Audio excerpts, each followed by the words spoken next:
Shalom and welcome to 2 Minutes of Torah. This show is entitled What Our Holy Brothers Can Learn from Vice President Mike Pence. I'm sitting here and I must admit I have tears in my eyes.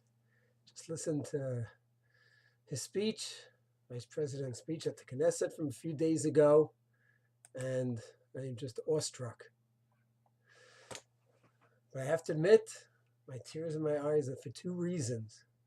First one is tears of joy to hear the vice president of the strongest, most powerful country in the world quote Psukim in Tanakh and talk about the Jewish state and how the Jewish state is fulfillment of the Psukim regarding Kibbutz Galiot, that we will be scattered around the world and we will be gathered together. Hashem will bring us home.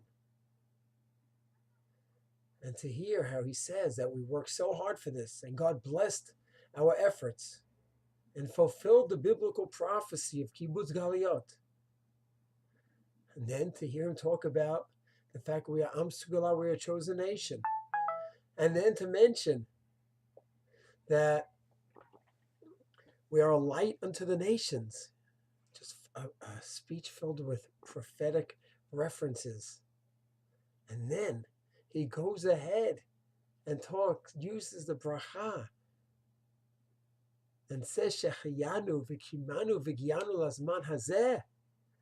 To me, someone can hear the words from this man and not be choked up with tears of joy. I'm not sure how. We have never had a speech like that in the Knesset from a foreign leader. It's unbelievable. It's a speech of biblical epic proportions, in my opinion. Hence the tears of joy.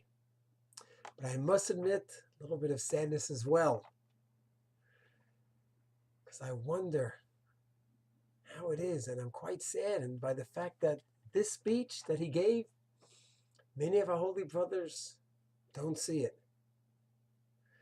Here's this Gentile, a religious Gentile, believes in God, has different beliefs than we believe, certainly not part of the Jewish nation, the Masorah, and not aligned with the 7 Noahide laws.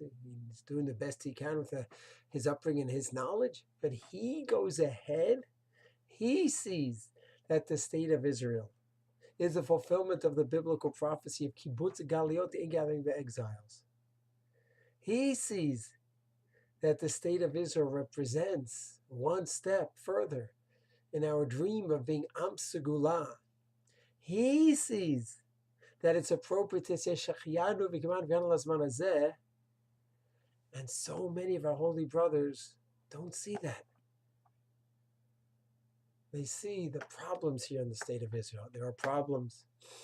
They see the issues, and there are issues. They see the Chilul Shabbat, and there is Chilul Shabbat. And we should all note those problems and try to figure out how to correct them.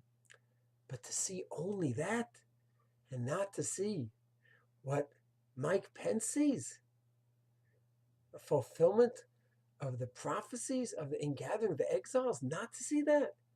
Not to see that we are a light unto the nations here in Israel. Physically, spiritually, economically, militarily, medically, the list goes on. He goes ahead and he says that there's a special occasion coming up, the 70th birthday of the state of Israel, where we could reflect on all our accomplishments. He sees it. And so many of our holy brothers don't. That to me is so sad. So sad. We daven v'techazedna eineinu b'shuvcha l'tzion v'rachamim. Please, Hashem, let our eyes see when you return. I pray to Hashem. I pray to Hashem that He has returned, and that I pray to Him that He opens up the eyes of all of our holy Jewish brothers, v'techazedna, that they could see the same miracles that the wonderful Vice President Mike Pence sees. That they could see that we're an Am Segula, just like Mike Pence sees. And they see biblical events, epic events happening in front of their eyes, just like Vice President Mike Pence sees. How to react when one sees and understands all these brachot There's a range. That's all fine. Some people will make brachot on Yom HaSukkot. Some people will not change any davening around. Some people will feel goosebumps all year long, 24/7, and just feel the brachot. I'm like, I'm that extreme. Others just appreciate the bracha on a most basic level. I'm fine with anyone, as long as there's some understanding that there's a huge bracha here. And not to see it is just missing one of the greatest brachot in 2,000 years. We must see it. We must appreciate it. We must have a hakarat hatov. We must feel blessed that we are living during this time. Mi'etz Hashem. Mi'etz Hashem. I hope that all of our holy brothers can see Hashem's benevolence at least as clearly as Vice President Mike Pence. Shalom.